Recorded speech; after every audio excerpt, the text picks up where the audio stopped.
Are you tired of constantly receiving news emails notifications from Instagram on your PC?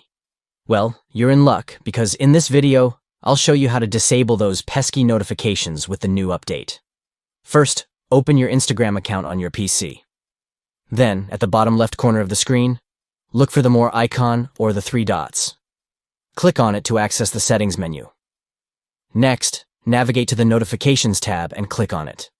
From there, you'll see the option for Emails notifications. Click on it to access the email notification settings. Now, scroll down to find the News Emails section.